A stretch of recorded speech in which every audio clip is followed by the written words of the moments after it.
देखिए, तू इधर उधर की ना बात कर, ये बता के काफिला क्यों लौटा। मुझे रहजनों से गिला नहीं, तेरी रहबरी का सवाल है।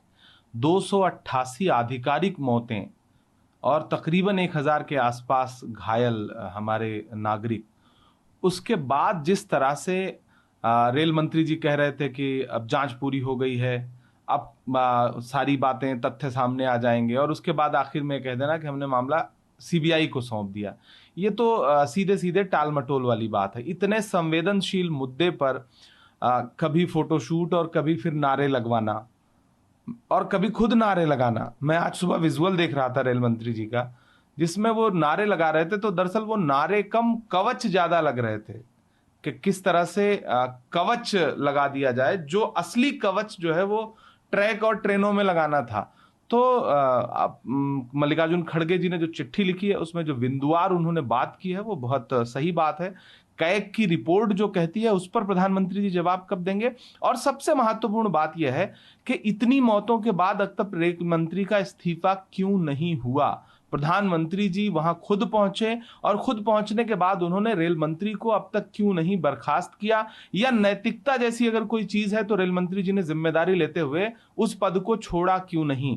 हरी झंडियां प्रधानमंत्री दिखाते हैं रेलों को, लेकिन सब कुछ जिम्मेदारी लेने के लिए रेल मंत्री को आगे कर दिया जाता है, लेकिन फिर भी रेल मंत्री के अंदर की नैतिकता नहीं जागती। हम राजनीति नहीं कर रहे हैं इस मुद्दे पर, ये सैकड़ों मौतों का सवाल है। मुझे लगता है कि जवाबदेही तय होनी चाहिए। 288 मौतों का जिम्मेदार कौन है, उसके लिए तुरंत सरकार को यह बताना चाहिए कि कौन जिम्मेदार है और किस पर कार्रवाई हुई है।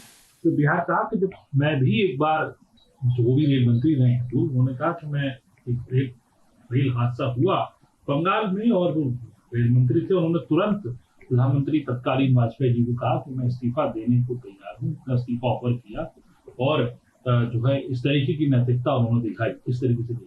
देखिए, जब विपक्ष ने रेल मंत्री पे प्रश्न उठाने शुरू किए कि सरकार जो है वो रेलों के रंग रोगन पे ज्यादा खर्च कर रही है, सुरक्षा के उपकरणों पे कम, ट्रैक पर कम खर्च कर रही है, तो भारतीय जनता पार्टी का जो आधिकारिक बयान था एक तरह से उनके आईटी हेड का, उन्होंने 3 रेल मंत्रियों के कार्यकाल में हुई दुर्घटनाओं को मीडिया के सामने रख दिया।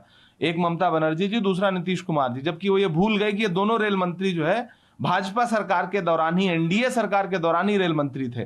तो भाजपा लगातार अपने आप का कवच बनाने के चक्कर में अपने पूर्व प्रधानमंत्री के कार्यकाल की दुर्घटनाओं को सामने रखते हुए भूल जाती है कि नरेंद्र मोदी जी की इमेज बिल्डिंग कैसे होगी।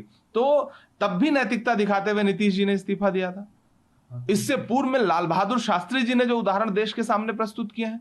आखिर अश्वनी वैष्णव जी जो बड़ी बड़ी बातें अब तक कर रहे थे पीआर को लेकर के, एक दिन पहले भाजपा के आधिकारिक ट्विटर हैंडल पर वंदे भारत को लेकर के जिस तरह से पीआर चल रहा था, भारतीय जनता पार्टी का पूरा पीआर जो है वो लोगों की जान बचाने में असफल है। और मुझे लगता है कि जवाबदेही तय तो होनी चाहिए। देश जानना चाहता है कि इन 288 मौतों का जिम्मेदार कौन है। इसे एक्ट ऑफ गॉड कह करके आप बच नहीं सकते हैं। यह महज दुर्घटना नहीं है, यह चूक है, और वो चूक क्यों हुई है, जिम्मेदार कौन है, उसकी जवाबदेही तय होनी चाहिए।